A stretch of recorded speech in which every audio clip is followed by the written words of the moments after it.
fighting back against this dangerous rhetoric as well as controversial curriculum, pushing back at school board meetings across the country. Brandon Michon, a parent in Loudoun County, Virginia, is one such parent who is standing up to the radical education agenda. You should all be fired from your day jobs because if your employers knew that you were more inefficient than the DMV, you would be replaced in a heartbeat. I literally just finished a conference call because I'm having to multitask to be here to address you guys. You're a bunch of cowards hiding behind our children as an excuse for keeping schools closed. You think you're some sort of martyrs because of the decisions you're making when the statistics do not lie that the vast majority of the population is not at risk from this virus. The garbage workers who pick up my freaking trash risk their lives every day more than anyone in this school system. Figure it out or get off the podium, because you know what? There are people like me and a line of other people out there who will gladly take your seat and figure it out.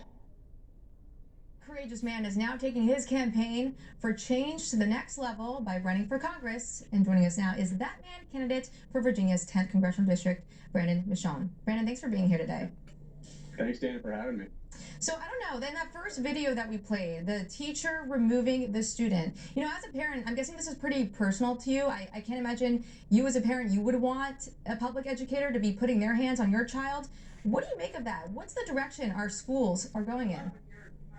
Yeah, this is completely unacceptable. Here in Virginia, where I live, we had an executive order that gave parents the option to choose whether or not their kids wanted to wear masks. And, we had school board districts, including mine in Loudoun County, that defied that.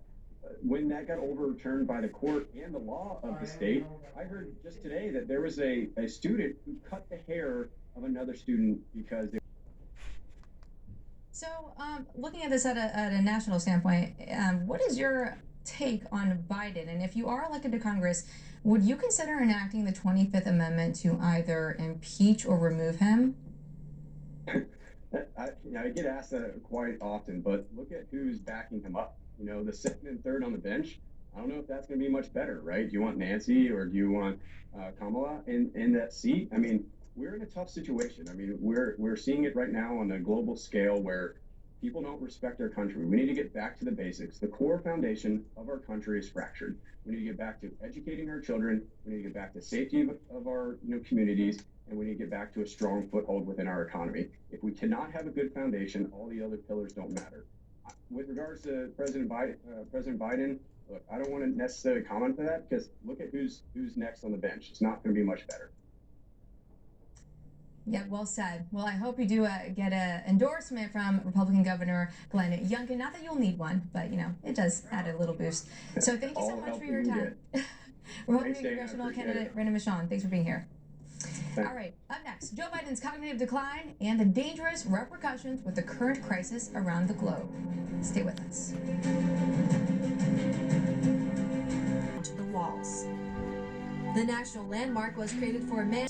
Straight shooting, hard-hitting stories the mainstream media doesn't want you to hear. From the people putting themselves on the line for the truth. There's very few media outlets that actually will cover the truth on this, but I always appreciate you guys because you guys are truthful. The most powerful leaders. Congratulate you on the network. It's a great network. Credible, honest, unbiased reporting from a source you can trust. One America News Network, your source for credible news.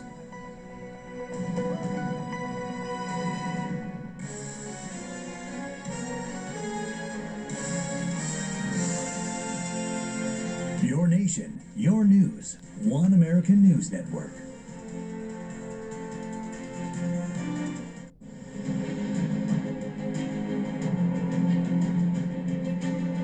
You don't see this? Are you guys out of your mind? You don't see that this guy can't talk right anymore. Yeah. Go watch videos of him from 20 years ago.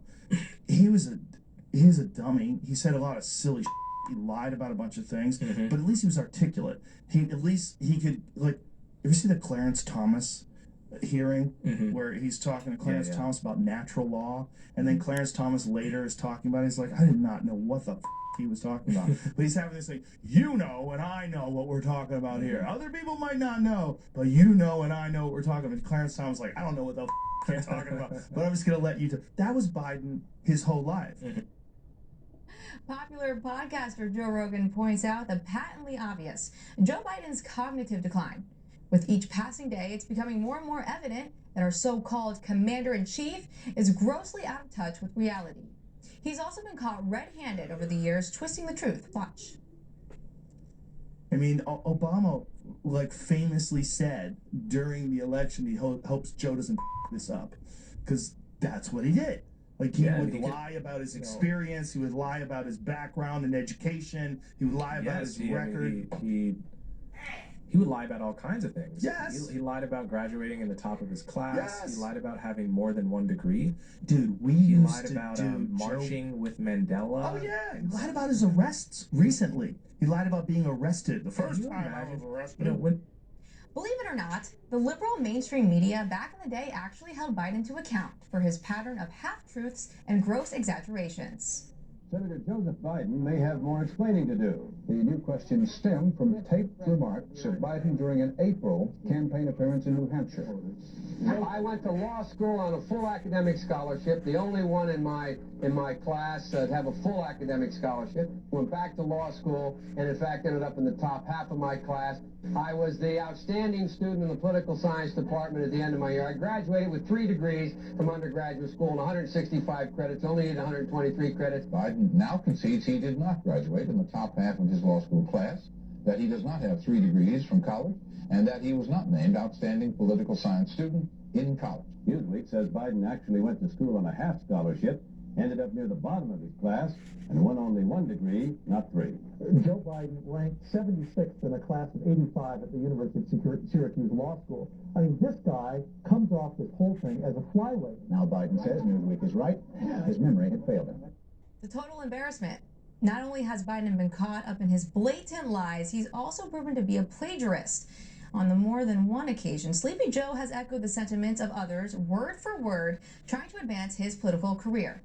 Biden ran for president in '88, and his campaign got derailed because he was quoting, I think it was Bobby Kennedy verbatim, and then there was someone else, I think it was an English politician, and quoting these people verbatim, like just stealing their speeches. My ancestors who worked in the coal mines in northeast Pennsylvania and would come up after 12 hours and play football. 8 hours underground, and then come up and play football. It's because they didn't have a platform upon which to stand.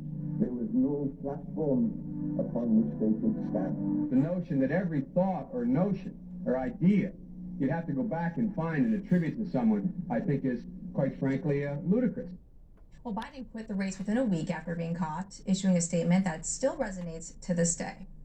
I've done some dumb things, and I'll do dumb things again. I've done some dumb things, and I'll do dumb things again. Truer words have never been spoken. And joining us now is managing editor at Newsbusters, Curtis Hawk. Hey, Curtis, you know, I wouldn't be surprised if Biden took credit for now curing cancer or, I don't know, discovering a new planet. What do you make of this? Well, he has imaginary friends named Corn Pop, so why not? Why not expand it to diseases? No, Dana,